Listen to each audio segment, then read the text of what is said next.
اب یہ آیت ہے سورہ نجم کی، آیت نمبر ہے 29، اور حضور سے اللہ رب العزت مخاطب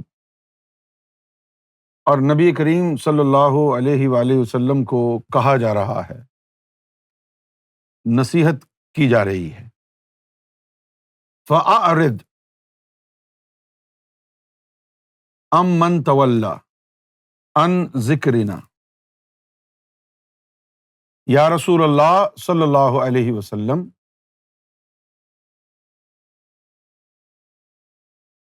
جس نے ہمارے ذکر کو چھوڑ دیا، بھلا دیا،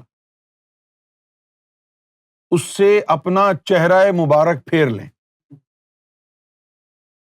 اس کو چھوڑ دیں، دیدار سے محروم کر دیں، اپنی محبت سے محروم کر دیں اسے۔ فَأَعْرِضْ عَمَّنْ تَوَلَّىٰ عَنْ ذِكْرِنَا، اس کو یا رسول اللہ صلی اللہ علیہ وآلہ وسلم حسن مصطفی سے، رخ محبوب سے محروم کر دیں، جو ہمارے ذکر سے پھر گیا۔ کیا حکم آیا ہے؟ اس کو اپنے دیدار سے، تبسم سے، اپنی توجہ سے، اپنے لطف و عنایت سے محروم کر دیں۔ آپ اس کو اپنا دیدار ہی نہ عطا فرمائیں، آپ اس سے چہرہ پھیر لیں جو ہمارے ذکر سے پھر گیا۔ فَأَعْرِضْ عَمَّنْ تَوَلَّىٰ عَنْ ذِكْرِنَا، جو ہمارے ذکر سے پھر گیا، آپ اس سے اپنا چہرہ پھیر لیں۔ تو اگر آپ ذکر میں لگ گئے تو اس کا الٹ کیا ہوگا پھر؟ کہ چہرہ مصطفیٰ آپ کے سامنے آ جائے گا۔ اگر تو ذکر الہی سے پھر گیا تو حضور کو اللہ کا حکم ہے کہ یا رسول اللہ یہ میرے ذکر سے پھر گیا، آپ اپنا چہرہ اس سے پھیر لیں۔ تو اگر چاہتے ہو کہ رخ زیبائے مصطفیٰ صلی اللہ علیہ وسلم آپ کے نظروں کے سامنے آ جائے تو اپنے دلوں کو ذکر اللہ سے آباد کر لو۔ اور پھر فرمایا وَلَمْ يُرِدْ، یعنی اور اس نے ارادہ کیا الا حیات الدنیا، سوائے اس حیات الدنیا، اس زندگی کے، کسی اور زندگی کے بارے میں اس نے سوچا ہی نہیں۔ وَلَمْ يُرِدْ، اور ارادہ ہی نہیں کیا الا حیات الدنیا، سوائے اس دنیا کی جو زندگی اب گزر رہی ہے اس کے، آخرت کا سوچا ہی نہیں اس نے ہمارے ذکر کو چھوڑ کر۔ اگر آخرت کا سوچتا تو ہمارے ذکر کو اپنا لیتا۔ اچھا نماز تو پڑھتا تھا وہ، قرآن شریف تو پڑھ رہا تھا وہ، الصلاۃ والسلام علیک یا رسول اللہ بھی بول رہا تھا صبح شام، ہری پگڑی بھی باندھی ہوئی تھی، لال بھی پہنی ہوئی تھی، سفید بھی باندھی ہوئی تھی۔ قرآن مجید میں کہیں لکھا ہے کہ جس نے نماز قضا کر دی یا بے نمازی ہو گیا تو یا رسول اللہ اپنا چہرہ پھیر لیں اس سے؟ کہیں لکھا ہوا ہے قرآن میں؟ کہیں قرآن میں لکھا ہوا ہے کہ اگر روزہ چھوٹ گیا تو یا رسول اللہ اپنا چہرہ پھیر لیں اس سے؟ میں تو آپ سے پوچھ رہا ہوں تاکہ آپ کی غلط فہمی دور ہو جائے، کیونکہ آپ صبح شام یہی بولتے رہتے ہیں نماز کا پہلا سوال ہوگا۔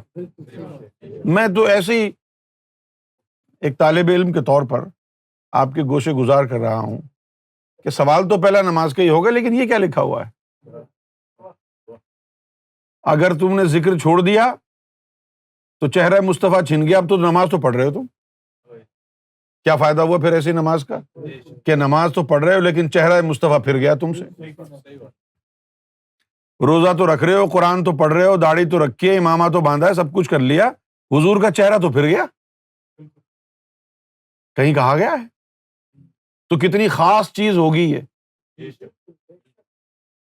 اب سوال یہ پیدا ہوتا ہے کہ اگر کوئی نماز بھی پڑھ رہا ہے، تلاوت بھی کر رہا ہے، روزے بھی رکھ رہا ہے، حج کو بھی جا رہا ہے، عمرہ بھی کر رہا ہے، تو اس کو کیا مذائقہ ہوگا ذکر کرنے میں بھی؟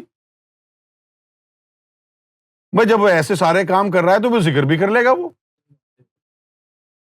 تو ایسا کوئی واقعہ تو ہوا ہوگا نا حضور کے دور میں کہ جہاں کوئی بندہ سارے کام کر رہا تھا یہ ذکر نہیں کر رہا تھا. تو اللہ تعالیٰ نے اس کو کیا کہا؟ فوراً ججمنٹ پاس کر دیے، یوم محشر کی ضرورت ہی نہیں ہے. اللہ نے ججمنٹ پاس کر دی. کیا پاس کر دی؟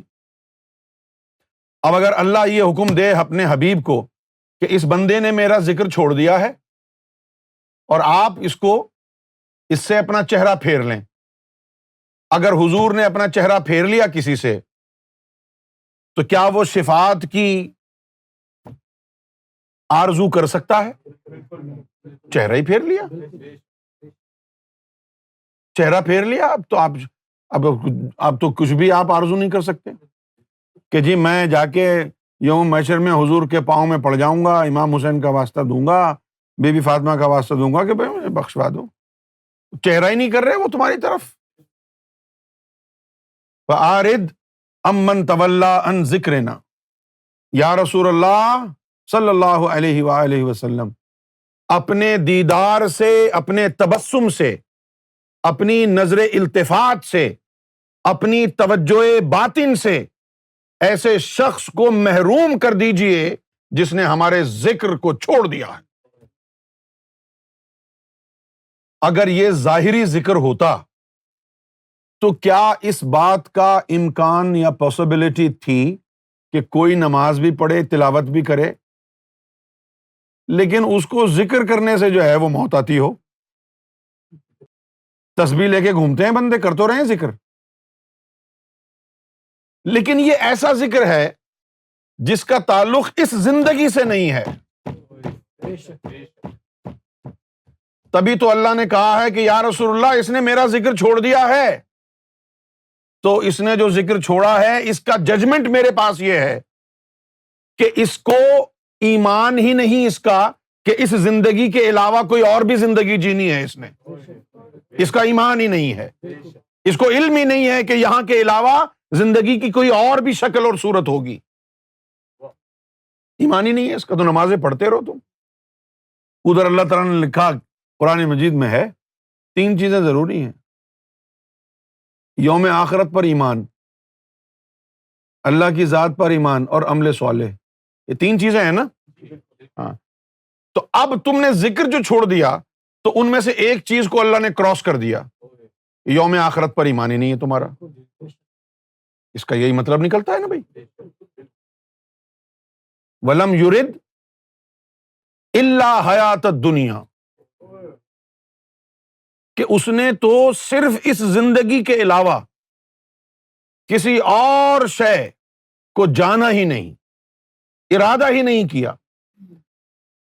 اگر اس زندگی کا ارادہ کرنا ہوتا تو یہ میرے ذکر کو اپنا لیتا. چونکہ اس نے میرے ذکر کو چھوڑ دیا ہے تو اس کا مطلب میں یہ سمجھ رہا ہوں اللہ کے نزدیک، چونکہ اس نے میرا ذکر چھوڑ دیا ہے تو اللہ کی انڈرسٹینڈنگ یہ ہے کہ اس کا ارادہ نہیں ہے یوم آخرت کی زندگی پر کہ وہ اچھی ہو جائے. اس کا ارادہ ہی نہیں ہے. وَلَمْ يُرِدْ إِلَّا حَيَاةَ الدُّنْيَا، تو اس کا کوئی اور ارادہ ہی نہیں ہے کسی اور طرف سوائے کہ بس یہاں پیدا ہوا ہے، 70-80 سال جی لے گا، عیاشی کرے گا، مر جائے گا، اسی کو زندگی سمجھتا ہے، اسی لیے اس نے ذکر چھوڑ دیا ہے. یہ جو ذکر ہے یہ ذکر ہے باطن کا ذکر جو روحوں کے اندر سماتا ہے. کون سا ذکر ہے یہ باطن کا ذکر ہے جو روحوں میں جا کے سماتا ہے، دل میں جا کے سماتا ہے. اور جب یہ روح اور دلوں میں جا کے سماتا ہے ذکر، تو وہ جو ادھر کی زندگی ہے اس کو اچھے بنانے کا ارادہ کیا تو نے، تبھی تو اس روح کو سنوار رہا ہے نا. اس روح کے ساتھ اس زندگی میں جینا ہے نا تو نے. گہری بات ہے، مولویوں کے سمجھ میں نہیں آئے گی یہ گہری بات ہے نا کہ بھئی وہاں تو روح کے ذریعے رہنا ہے. اس نے ذکر کو اپنایا نہیں کیونکہ اس کا ارادہ نہیں کہ وہاں کی روح کو بہتر کرے. وَلَمْ يُرِدْ إِلَّا حَيَاةَ الدُّنْيَا، اس کا تو کوئی اور ارادہ ہے ہی نہیں سوائے اس زندگی کے جو یہ جی رہا ہے اس وقت. یہی ترجمہ ہے نا اس کا. ولم یرد، اور کوئی ارادہ ہی نہیں ہے اس کا. ولم یرد الا حیات الدنیا. وہ جو ذکر ہے وہ یہ باطن کا ذکر ہے. ایک حدیث شریف میں آیا، نبی کریم صلی اللہ علیہ وسلم نے فرمایا کہ جنت میں جا کر بھی جنتیوں کو افسوس ہوگا. جنت میں جا کر بھی جنتیوں کو افسوس ہوگا. تو صحابہ کرام نے پوچھا یا رسول اللہ جنت میں جا کے کیسا افسوس؟ تو فرمایا کہ جنت میں جانے کے بعد ان کو افسوس اس لمحے کا ہوگا کہ جو لمحہ ذکر اللہ سے خالی گزرا تھا، کہ تھوڑا اور ذکر کر لیتے، ابھی دل کو ذکر میں لگایا ہے تو خلد میں چلے گئے نا. اگر اپنی روح کو بھی ذکر اللہ میں لگا لیتے تو خلد سے اگلے درجے کی جنت میں چلے جاتے، دارالسلام میں چلے جاتے. تیسری روح کو بھی لگا لیتے، دارالقرار میں چلے جاتے. چوتھے کو بھی لگا لیتے، دارالعدن میں چلے جاتے نا. اور آگے بھی روحوں کو لگاتے، دارالماوا میں چلے جاتے، دارالنعیم میں چلے جاتے، جنت الفردوس تک جا سکتے تھے. وہاں جا کے کہانی سمجھ میں آئے گی، ہاں بھائی تجھے یہ تیسرے درجے کی جنت کیوں ملی؟ جی میرے 3 لطیفے ذکر کرتے تھے. تم کو مولویوں نے ایک چھوٹی سی عبادت نماز میں جو ہے نا باندھ دیا ہے. اگر معلوم ہے تم کو، تمہارے مولویوں کو تو بتاؤ نا. نماز سب پڑھو گے، جنت میں جانے کا فیصلہ کہ کون سی میں جائے گا کیسے ہوگا؟ سب نے نمازیں پڑھی ہیں نا. اگر تم نے، یہ فیصلہ کیسے ہوگا کہ اس کو پہلے درجے کی جنت میں ڈالا جانا ہے، اس کو دوسرے درجے کی جنت میں ڈالا جائے، اس کو تیسرے درجے کی؟ کیسے فیصلہ ہوگا؟ نمازیں تو تم ساری پڑھتے ہو نا. وہ فیصلہ 7 جنتیں، یہ 7 لطیفے ہیں تمہارے اندر، تم نے ایک ایک کو منور کیا تو اسی حساب سے تم جنتوں میں چلے جاؤ گے. پہلا منور کیا تو پہلے درجے کی جنت میں چلے گئے، بس. پھر وہاں جا کے افسوس ہوگا میرے اندر تو دوسرا لطیفہ بھی تھا. میرے اندر آئے ہائے کاش اس کو بھی میں ذکر اللہ میں لگا لیتا. جو دوسرے درجے کی جنت میں ہوں گے ان کو اس بات پر افسوس ہوگا کہ یار میرے اندر تو تیسرا لطیفہ بھی ہے، اگر میں اس کو بھی لگا لیتا تو آج تیسرے درجے کی جنت میں ہوتا نا. جو تیسرے میں ہوں گے وہ سوچیں گے یار میرے اندر تو چوتھا لطیفہ بھی ہے، میرے اندر تو 5واں بھی ہے، 6واں بھی ہے، 7واں بھی ہے. کاش میں ذکر اللہ پر توجہ دیتا اور ان روحوں کو ذکر اللہ میں لگا دیتا. تو عبادتوں میں لگ گیا اور ان روحوں کو ذکر اللہ میں لگانا تو نے چھوڑ دیا، اس لیے ذلیل و خوار ہوا تو، یہاں تک کہ تو مومن بھی نہیں بن سکا. یہ ایک نقطہ میں نے آپ کو سمجھانا ہے. کیا نقطہ ہے یہ ذکر ظاہر کا نہیں ہے، وہ تو سبھی کر رہے ہیں. اب رہ گئی بات، یہاں پر لکھا ہوا ہے کہ جس نے میرے ذکر کو چھوڑ دیا، پھر گیا میرے ذکر سے. بھائی ذکر سے اگر کوئی پھرا تو پھر سارے دین سے پھرے گا نا، سارے دین سے پھرے گا نا، پھر تو وہ کافر ہو گیا نا. تو کافروں کی تو بات ہی نہیں ہو رہی یہاں پر. کیوں نہیں ہو رہی کافروں کی بات؟ پوچھیے. کیونکہ کافروں کی طرف تو حضور کا رخ انور تھا ہی نہیں. رخ انور تو حضور کا ان کی طرف تھا جو ماننے والے تھے، کافروں کی طرف تو نہیں دیکھ رہے تھے نا. کافروں کے، اگر تم کہو گے جی کافروں کے لیے آئیے، تو کافروں کی طرف کہاں دیکھ رہے ہیں حضور پاک؟ آپ کا چہرہ، آپ کی نظر التفات، آپ کی محبتیں، آپ کی نوازشات، آپ کے لطف و کرم، آپ کی توجہات، یہ ساری کی ساری تو مسلمانوں کے لیے تھی نا. تبھی تو کہا کہ آپ جو اس کو دیکھ رہے ہیں اس کو دیکھنا چھوڑ دیں، یہ ہمارے ذکر سے پھر گیا ہے. ذکر سے پھرنا کیا ہے؟ ذکر سے پھرنا یہ نہیں ہے کہ آپ ذکر کرتے تھے اب آپ نے چھوڑ دیا. ذکر سے پھرنا یہ ہے کہ وہ جو اندر، دل کے اندر ذکر داخل ہوتا ہے، اس ذکر کی وجہ سے جو امتحانات انسان پر آتے ہیں، ان امتحانوں میں وہ ثابت قدم نہ رہے، کیونکہ جب بھی آپ باطنی علم اپنائیں گے، جب بھی آپ روحانی علم اپنائیں گے، جب بھی آپ تصوف کو اپنائیں گے، تو آپ کے ارد گرد جتنے بھی پکے کٹر مسلم ہوں گے وہ آپ کو یہی کہیں گے کہ کہاں لگ گئے ہو گمراہی میں، کہاں لگ گئے ہو گمراہی میں، یہ کن کے ہتھے چڑھ گئے ہو تم؟ قرآن پڑھو، ہدایت اس میں ہے، روزانہ 5 نمازیں پڑھا کرو، داڑھی رکھو، امامہ باندھو، سنتوں پر عمل کرو، بس۔ نماز کے لیے کہا ہے کہ پہلا سوال یوم محشر میں نماز کے بارے میں ہوگا، ہزاروں حدیثیں بھی آپ کو سنا دیں گے، جس نے ایک نماز قضا کی اس کے اوپر اتنا عذاب ہوگا، جس نے 2 کی اس پہ اتنا عذاب ہوگا، جو بے نمازی تھا مر گیا اس کو مسلمانوں کی قبرستان میں دفن نہ کرو۔ یہی قصے، یہی کہانیاں آپ کو سناتے رہیں گے، آپ کو پھر وسوسے آنے لگیں گے، ہاں یار میں اچھا بھلا تو تھا، قرآن بھی پڑھتا تھا، نمازیں بھی، اللہ کا حکم ہے دیکھو نماز پڑھنے کا، میں پڑھ رہا ہوں، دیکھو اللہ کا حکم ہے داڑھی رکھو، اللہ رسول کا حکم ہے، میں نے داڑھی بھی رکھی تھی۔ ان لوگوں میں آ کے جو ہے میں پھنس گیا، صوفیوں میں، یہ صرف ذکر کی بات کرتے ہیں، صرف ذکر کی بات کرتے ہیں زیادہ تر، نماز کی بھی اگر بات کرتے ہیں تو کہتے ہیں کہ بغیر ذکر کے نماز ہی نہیں ہے، اتنی اہمیت انہوں نے ذکر کو دے دی ہے، تو پھر وہ تمہیں گمراہ کرنے کی کوشش کریں گے، اور یہ جو تمہارا ذکر ہوگا جب تم بدگمان ہو گئے وہاں سے، تو یہ ذکر چھوڑ کے چلا جائے گا اور تم اپنے دنیا داری میں پھر سے لگ جاؤ گے۔ یہ ذکر کو چھوڑنا ہے،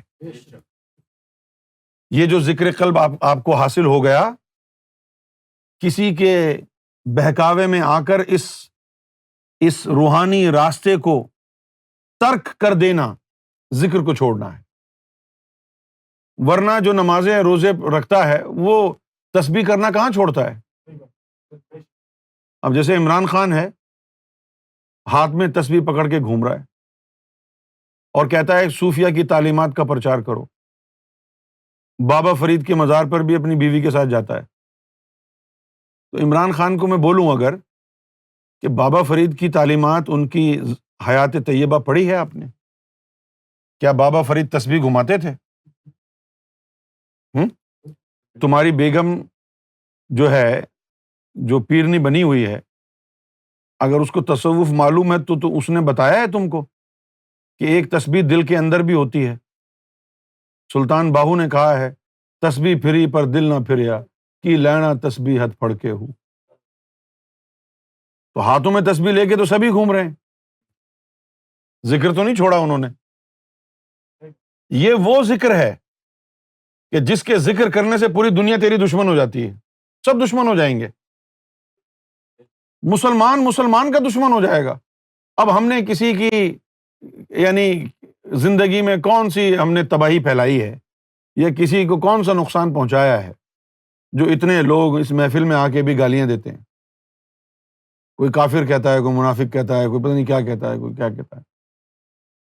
یہ وہی علم ہے نا، ذکر والا علم، جس کے لیے ابو ہریرہ نے کہا تھا کہ اے حضور پاک سے 2 طرح کے علم عطا ہوا، ایک تم کو بتا دیا، دوسرا بتاؤں تو تم مجھے قتل کر دو۔ اچھا، اب انہوں نے جو کہا قتل کر دو، تو اس لیے کہا کہ اس زمانے میں کوئی قانون نہیں تھا، کوئی گورنمنٹ نہیں تھی، کوئی قانون نہیں تھا، سب کے پاس تلواریں تھیں، جس کا میٹر گھوما اس نے جا کے تلوار چلا دی اور مار دیا۔ آج جو ہے ہم سویلائز سوسائٹی میں رہتے ہیں، یہاں پر قوانین ہیں، سول لا ہیں، یہاں پر ایسے ہی کسی کو مارنا آسان نہیں ہے۔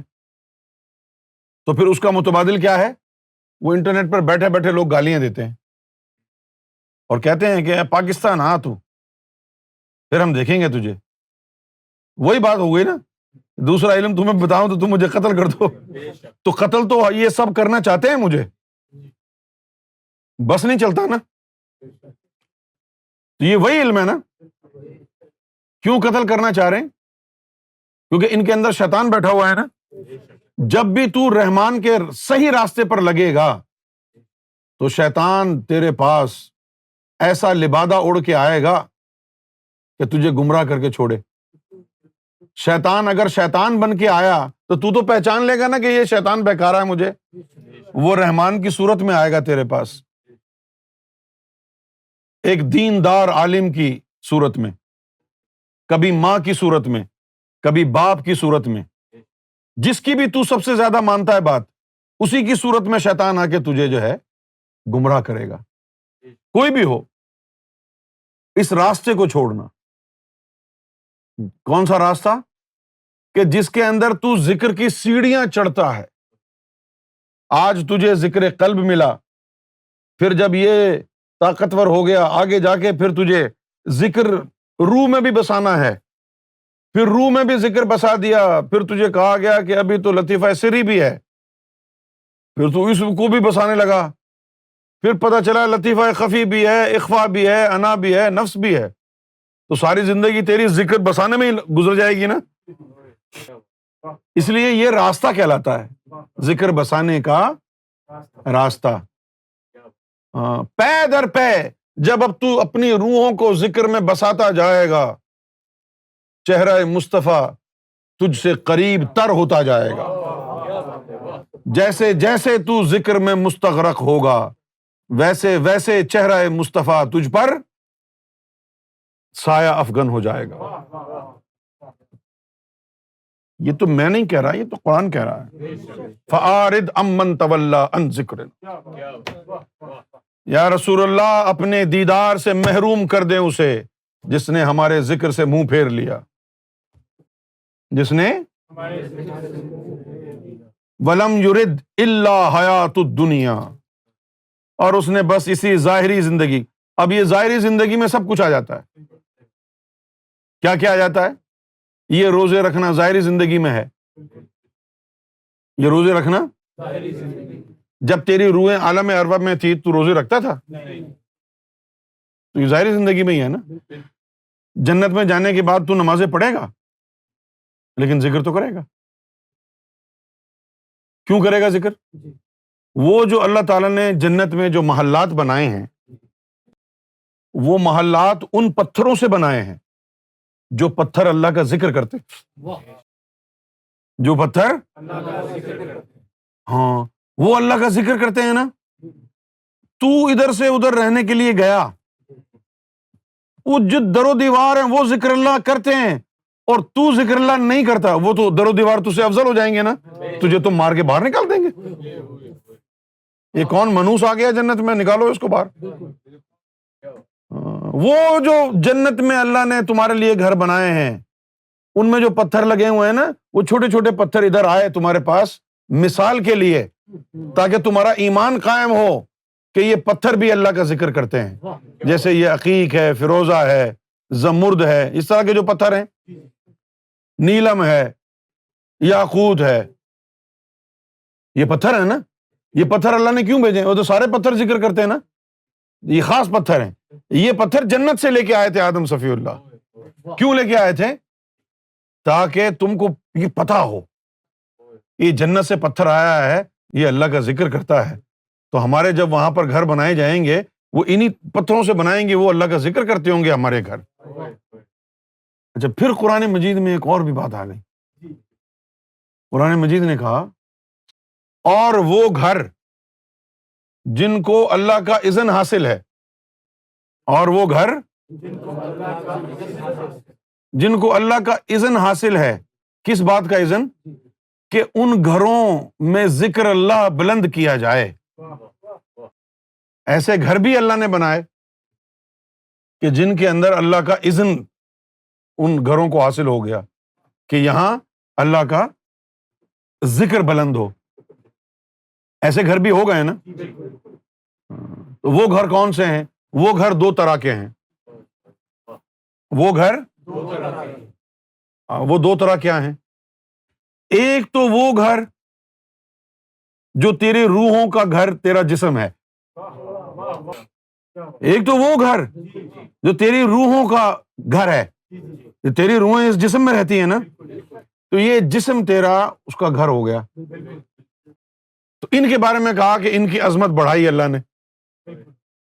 فی بیوت اذن اللہ، اور وہ ان گھروں میں جہاں اذن اللہ کا اذن ہے، ان ترفع، جن کو اللہ تعالیٰ نے رفعت عطا کی ہے، وَيُذْكَرَ فِيهَا اسْمَهُ، کہ وہاں ان کے اندر رب کے اسم کا ذکر کیا جائے، ان گھروں میں، ان گھروں میں کہ اور وہ جو گھر ہیں وہاں پر رب کی تسبیح ہوتی رہتی ہے صبح سے شام تک۔ اب وہ گھر دو ہیں، کتنے ہیں؟ ایک وہ گھر جو تمہاری روحوں کا گھر، تمہارا جسم، تمہارا شریر ہے، تمہاری باڈی ہے، یہ ہے، ایک تو یہ گھر ہو گیا، اور ایک وہ گھر جہاں ایسا جسم رہتا ہے، ایک وہ گھر جہاں ایسا جسم رہتا ہے، جیسے مصطفیٰ کا گھر۔ کہہ دو سبحان اللہ۔ وہ در و دیوار جہاں آقا علیہ الصلوۃ والسلام نے شب و روز گزارے، وہ دیواریں جن کو حضور کا ہاتھ لگا، نظریں پڑی، سانس وہاں سے جا کے ٹکرایا، حضور اپنے نازک قدموں سے جہاں چہل قدمی فرمایا کرتے، کیا وہ پتھر، کیا وہ دیواریں ذکر اللہ سے آباد نہ ہو گئی ہوں گی، جن کو حضور کی آنکھوں نے دیکھا تھا، جن کو حضور کے لمس نے چھوا تھا؟ ایک تو وہ گھر ہو گئے، ان کا مقام اور مرتبہ اللہ نے بڑھا دیا، ان کا اللہ نے بڑھا دیا۔ اس کی پھر ایک مثال بھی آئی، جہاں حضور صلی اللہ علیہ وسلم کی قبر انور ہے، روضہ مبارک ہے، ٹھیک ہے نا، اس روضہ مبارک کا جو ایریا ہے وہ سارے پتھر، ساری فضا ذکر اللہ سے معمور ہے، اس لیے حضور پاک نے کہا کہ یہ جنت کا ایک ٹکڑا ہے، کیونکہ جنت میں جو گھر ہیں وہ ذکر اللہ کرتے ہیں نا، جنت میں جو گھر ہیں وہ ذکر اللہ کرتے ہیں، تو جہاں حضور کی قبر انور ہے وہ حصہ بھی سارا حضور کی برکت سے، وجود مسعود جو حضور کا ہے اس کی برکت سے وہ سارا علاقہ بھی ذکر اللہ میں مشغول ہے۔ فاطمہ الزہرا رضی اللہ تعالی عنہا کا گھر، مولا علی کا گھر، امام حسین کا گھر، غوث اعظم کا گھر، گوہر شاہی کا گھر، جہاں پر آپ چلے، جن دیواروں کو دیکھا، جن دیواروں کو چھوا، جن درختوں کے پاس بیٹھے، وہ بھی رقص میں مشغول ہو گئے۔ انسان ہی نہیں، پتھر، درخت، جانور جو ان ہستیوں کے آگے پیچھے دوڑے، گھومے پھرے، وہ سب اللہ کے ذاکر بن گئے۔ اگر پتھر اللہ کا ذکر کر سکتا ہے تو جانور تو اس سے افضل شے ہے۔ پتھر سے افضل کیا ہے؟ درخت، روح جمادی بھی، روح نباتی بھی۔ اگر پتھر کر سکتا ہے تو پھر درخت میں دو روح ہیں، وہ کیسے محروم رہے گا؟ اور اگر درخت بھی کر سکتا ہے، جانور نہ کرے جس میں تین روحیں ہیں، یہ کیسے ہو سکتا ہے؟ اللہ کی شان کے خلاف ہے۔ اور پھر جانور جس میں تین روحیں ہیں وہ ذکر اللہ کرے، اور انسان جس میں 7 روحیں اور 3 یہ 10 اور 9 ان کے خلیفہ، وہ ذکر اللہ سے اگر محروم رہے گا تو اللہ یہی کہے گا نا کہ یا رسول اللہ اس سے چہرہ پھیر لو اپنا۔ کیوں پھیر لو؟ وہ جی پتھر کر رہا ہے، درخت کر رہا ہے، جانور بھی کر رہا ہے، یہ کیوں نہیں کر رہا؟ اس کے اندر ہم نے اتنی روحیں ڈالی، اس کے اندر اتنی سارے روحیں ڈال دی، تو یہ کیوں نہیں کرتا ہے؟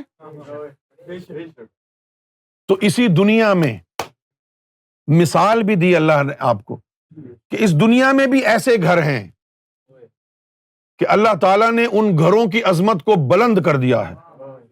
اور سنو، ہو سکتا ہے کہ محمد رسول اللہ کا حجرہ اللہ کے نزدیک کعبے سے افضل ہو،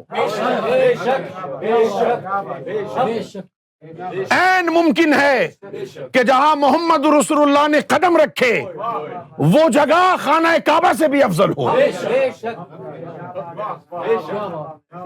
یہ بھی ممکن ہے کہ جہاں علی رہتا ہو وہ جگہ کعبے سے افضل ہو، جہاں غوث اعظم رہتے ہوں وہ کعبے سے افضل ہو۔ تو اللہ تو اب یہاں بات گھروں کی کر رہا ہے کہ ان کی عظمت بڑھا دو، ان گھروں کی رفعت بڑھا دی ہے ہم نے۔ کیوں؟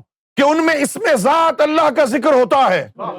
یہ مٹی کے گھر، پتھر کے بنے ہوئے گھر، ان کی عظمتوں اور رفعتوں کو اللہ بڑھا دے، تو انسان ہو کر ان گھروں کے برابر بھی نہ ہو سکے تو تف ہے تیری انسانیت پر۔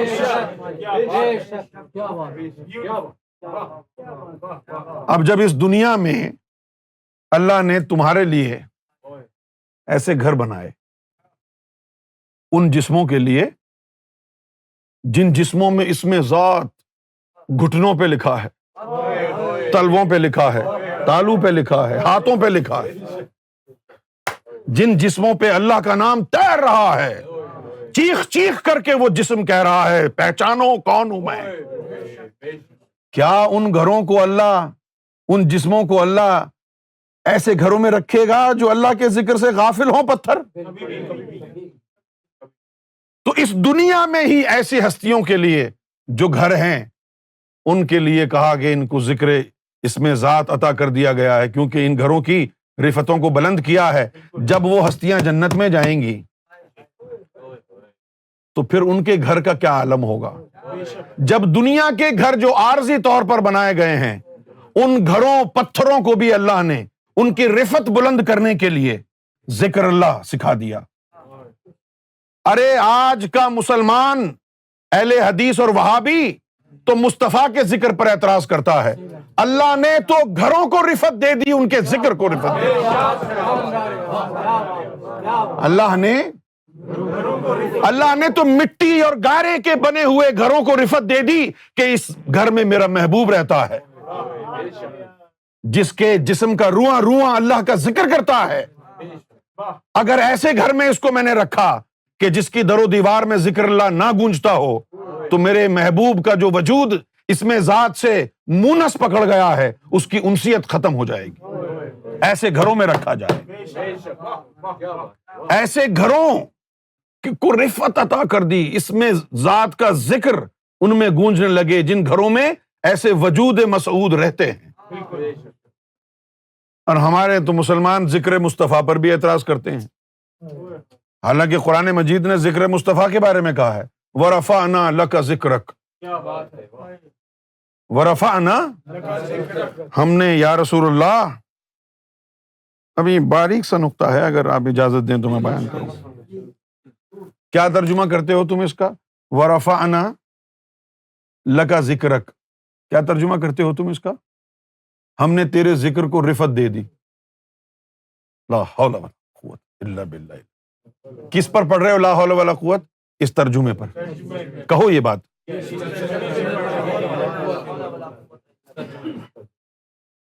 اللہ نے محمد رسول اللہ کے ذکر کو رفعت عطا کی، کب عطا کی؟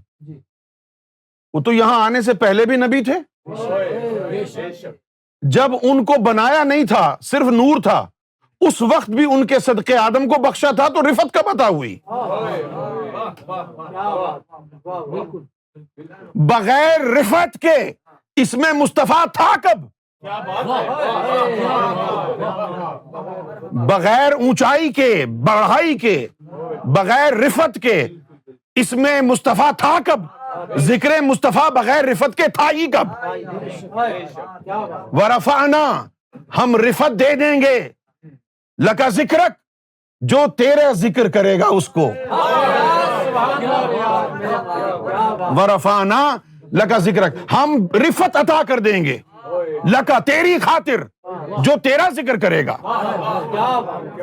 ورفعنا لکا ذکرک، یا رسول اللہ صلی اللہ علیہ وسلم ہم اسے رفعت عطا کر دیں گے۔ کیوں عطا کر دیں گے؟ تیری خاطر،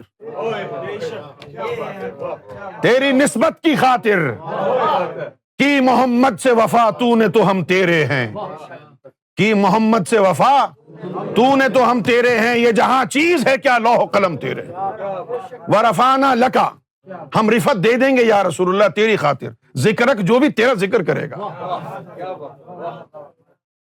تیری خاطر ہم اسے رفت دے دیں گے، تیری خاطر کہ وہ تیرا غلام ہے، تیرا نام لیوا ہے، تیرے نام پہ شب و روز گزارتا ہے، تیرے نام پر جیتا مرتا ہے یا رسول اللہ صلی اللہ علیہ وسلم، ہم اسے رفت دے دیں گے تیری خاطر جب وہ تیرے ذکر میں مستغرق ہوگا۔ تو اللہ رب العزت نے ایسی ہستیاں ان کے گھروں کو بھی رفعت عطا کی، اور رفعت کہاں سے عطا ہوئی؟ ان کے در و دیوار بھی اس میں ذات کے ذکر کرتے ہیں۔ یہ میں نہیں کہہ رہا، میں تو قرآن میں مجید کی بات بتا رہا ہوں آپ کو، آپ نے دیکھی نہیں ہے یہ آیت ابھی؟ یہ دیکھ لیجیے، سورہ نور میں ہے یہ، اپنے گھر پہ جا کے اپنے ماں باپ کا ترجمہ پڑھ لو، تو اپنے آبا و اجداد کا ترجمہ پڑھ لو، کسی بھی فرقے کا ترجمہ پڑھ لو، یہی بات لکھی ہوئی ہے، ان ترفع، کہ بلند کر دیا جائے، وَيُذْكَرَ، کہ جہاں ذکر ہو، فیہا، جن کے اندر، اسمہ،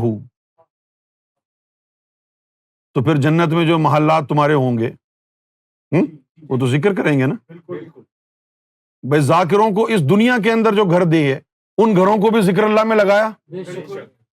اب یہ جو کہتے ہیں 1.5 اینٹ کی مسجد بنانے والے فرقے، سارے فرقے ایسے ہی ہیں، کیا سنی، کیا بریلوی، کیا شیعہ، ان کو کوئی علم ہی نہیں ہے، کیوں جی؟ ہاں، اب حقیقت کیا ہے؟ یہ وہ ہستیاں ہیں کہ جہاں بیٹھیں وہ علاقہ بھی ذکر اللہ میں مشغول ہو جاتا ہے۔ یہی وجہ ہے کہ جب تو بابا فرید کے دربار پر جائے تو سر کو جھکا کے چوکھٹ کو چومتا ہے، کیونکہ تیرے اندر ذکر نہیں، اس چوکھٹ میں اللہ کا ذکر گونج رہا ہے۔ اپنے گھر پر جھاڑو نہیں لگا سکتا تو، لیکن جب ان کے درباروں پر، ان کے گھروں پہ جاتا ہے تو جھاڑو لگانے میں تجھے مزہ آتا ہے، کیونکہ وہ چوکھٹے فرید ذکر اللہ سے معمور ہے۔ نظام الدین اولیاء کے دروازے، ان کی چھتیں، ان کے گھر، ان کے لان، ان کے صحن ذکر اللہ سے معمور ہیں۔ تو بیٹھ جا، تیرا دل لگ جائے گا، مزہ آئے گا تجھے، کیوں؟ کیونکہ اس احاطے میں ذکر اللہ گونج رہا ہے، باوجود اس کے کہ تیرے کانوں میں آواز نہیں پڑ رہی، لیکن جو تیرے دل اندر، جو دل میں زندگی قائم ہو گئی ہے نظر گوہر شاہی سے، وہ اس نور کی طرف کھینچ رہی ہے تجھے۔ اب آپ مجھے بتائیے، ایسا شخص جس کی کوئی بھی روح ذکر اللہ نہ کرے، کیا وہ جنت کے مکانوں میں رہنے کے قابل ہے؟ وہاں کے در و دیوار ذلیل کر دیں گے تجھے۔ ابھی ہم پتھروں کے ذکر کر رہے ہیں، تو کہاں سے آیا بھائی؟ کون ہے تو خود شرمندہ ہو جائے گا۔ یہی وجہ ہے کہ ادنا ترین جنت میں داخلہ ان کو ملے گا جو کم سے کم ذاکر قلبی ہوں گے۔ اللہ تعالیٰ نے بھی فرمایا کہ کامیابی کا راستہ چاہتے ہو، قلب سلیم لے کے آ جاؤ میرے پاس۔ یوم لا ينفع مال ولا بنون الا من آتى اللہ بقلب سلیم۔ اس روز نہ مال کام آئے گا، نہ بیٹے کام آئیں گے۔ اچھا بھائی، بات یہ ہے کہ کیا آپ وہاں مال لے کے جائیں گے جو کام آنے اور نہ آنے کی بات ہو رہی ہے؟ بولیے، نہیں لے کے جائیں گے نا، تو پھر بات کیوں ہو رہی ہے؟ یہ بات ہو رہی ہے جو اللہ کے نام پہ مال تو نے یہاں پر دان کیا تھا وہ کام نہیں آئے گا۔ کس چیز میں کام نہیں آئے گا؟ اگر قلب سلیم نہیں ہوا تو وہ بیکار جائے گا، اگر قلب سلیم ہوا تو اس سے 4 چاند لگ جائیں گے۔ تو یہ کب کام آئے گی؟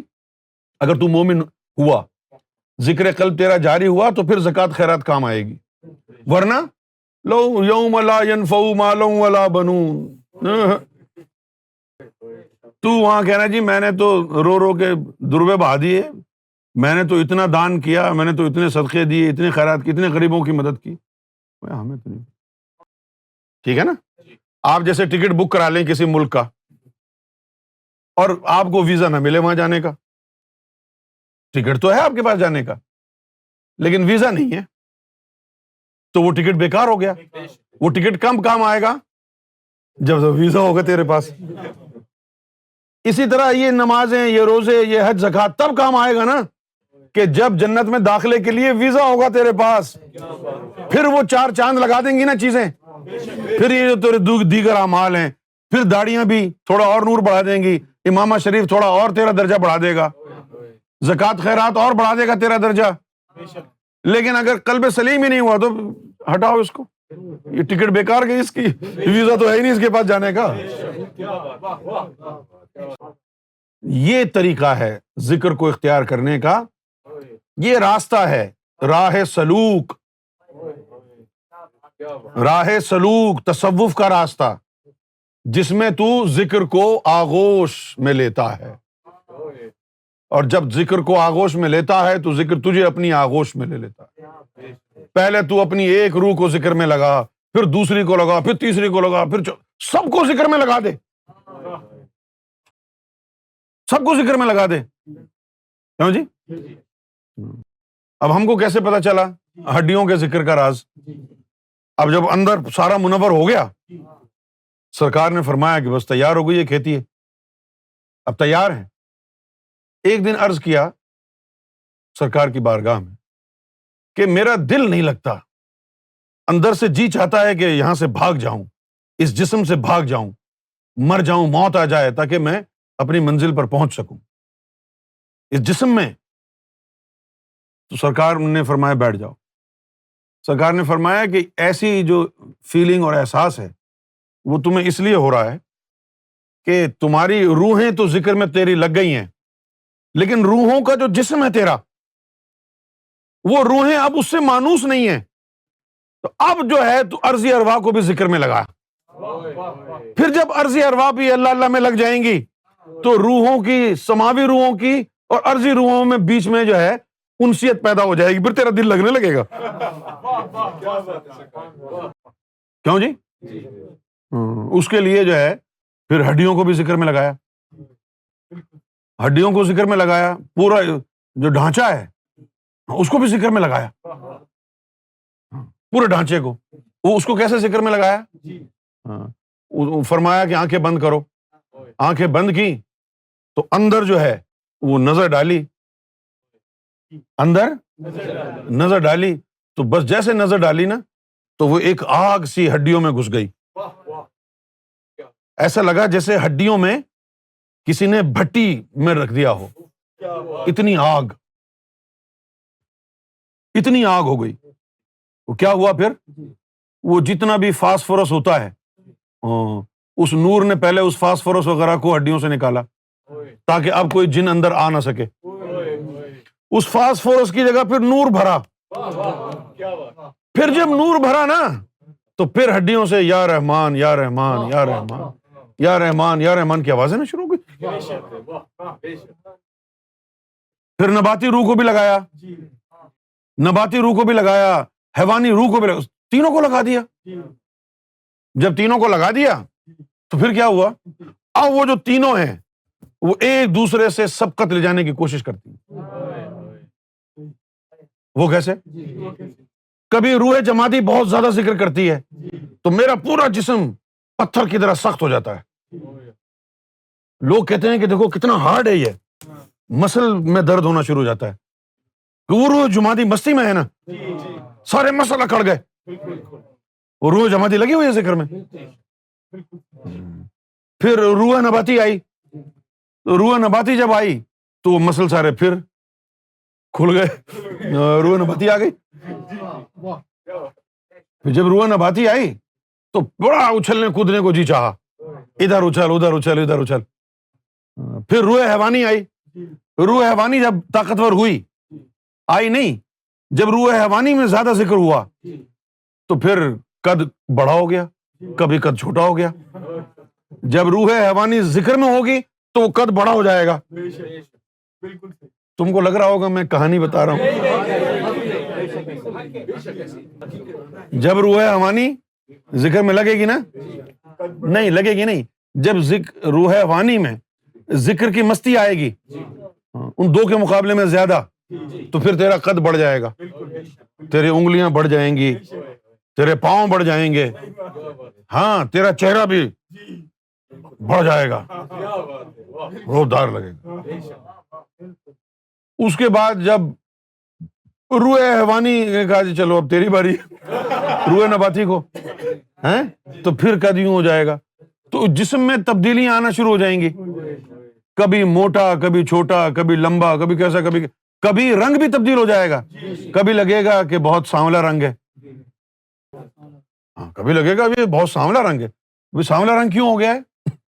سانولا رنگ اس لیے ہوا، یہ بات یاد رکھیں، یہ باطن کا قانون ہے، جب زبان ذکر کرے گی نا، جب تیرا ظاہر ذکر کرے گا، یہ لکھ بھی لینا، جب تیرا ظاہر ذکر کرے گا، زبان ذکر کرے گی، تو وہ جو جتنے بھی غلاظت اور گند ہے، نار ہے، کالک ہے، سیاہی ہے، وہ اندر جائے گی۔ جتنی تو ظاہری عبادتیں زیادہ کرے گا، وہ جو ظاہر کی کالک ہے نا، وہ اندر دل میں جائے گی، اور جب تیرا اندر ذکر کرے گا، وہ اندر کی کالک باہر آ جائے گی۔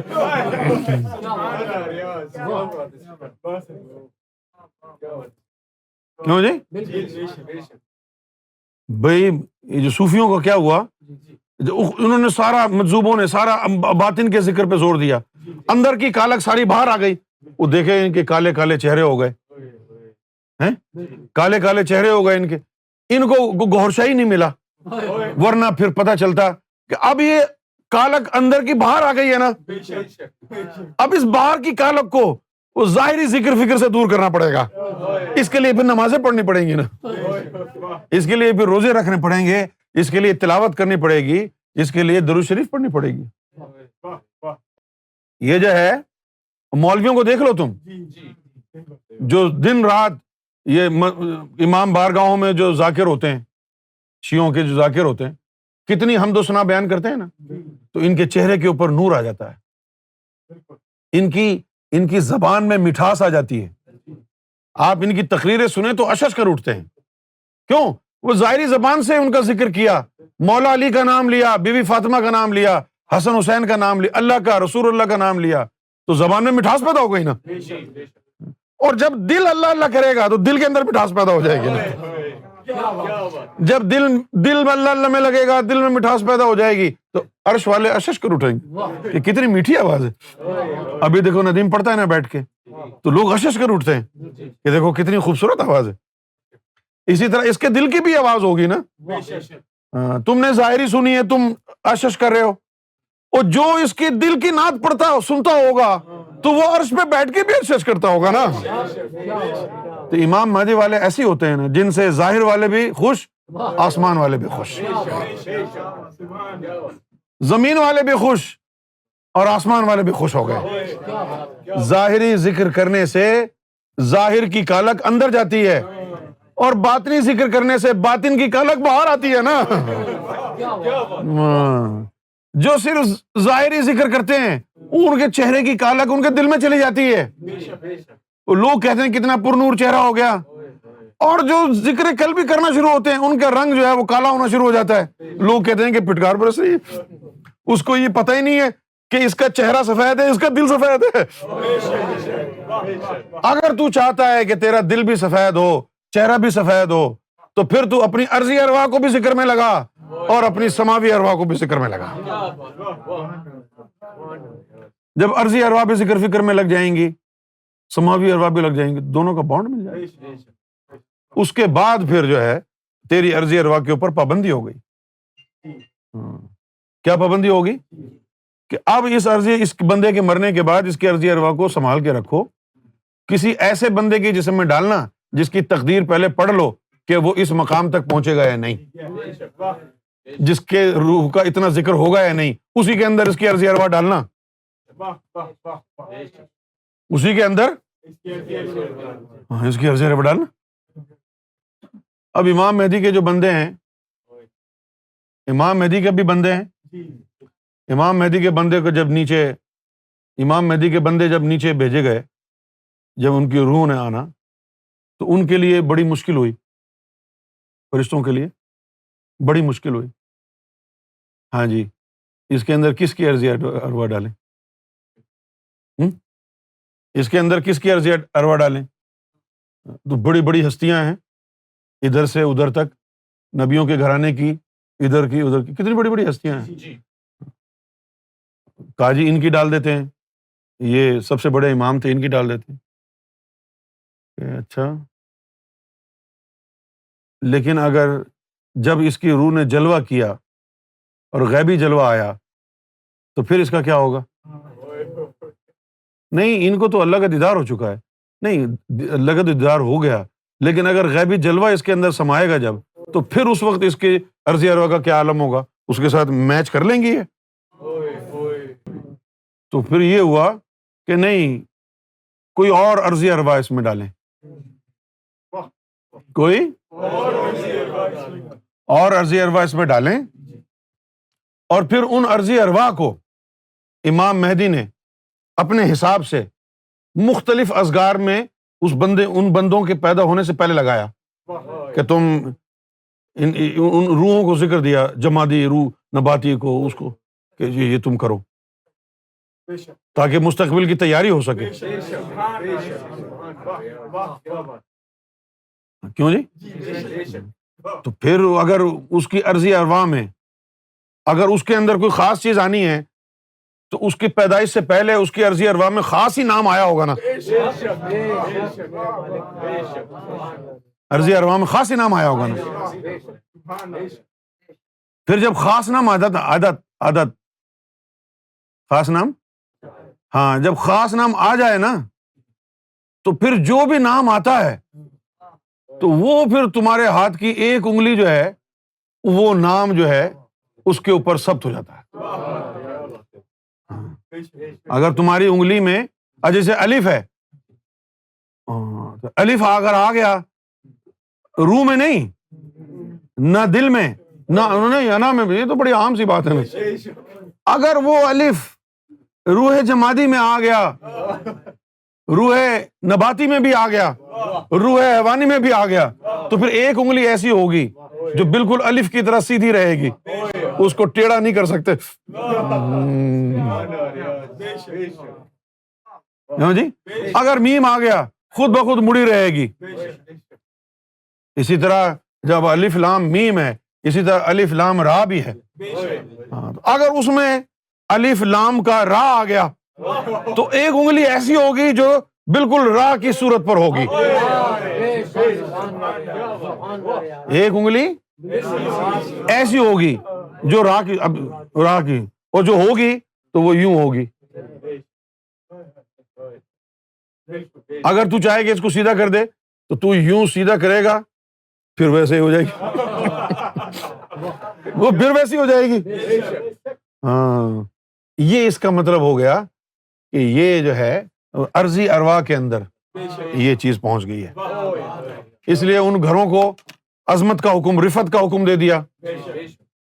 اس لیے پھر لوگ ولیوں کے، نبیوں کے قدم بوسی کرتے ہیں، ان کے ہاتھوں کو چومتے ہیں، ہاتھوں کو چومتے ہیں، قدموں کو بھی چومتے ہیں، کیونکہ ان کے اندر اس میں اللہ بس رہا ہے نا، ان کے ہاتھوں میں، قدموں میں. اس کے بعد جن گھروں میں وہ رہتے ہیں ان کو بھی رفعت اللہ نے ذکر اللہ سے عطا کر دی، پھر لوگ ان کی چوکھٹوں کو بھی چومتے ہیں، اور یہ محبین کا طریقہ بن گیا ہے.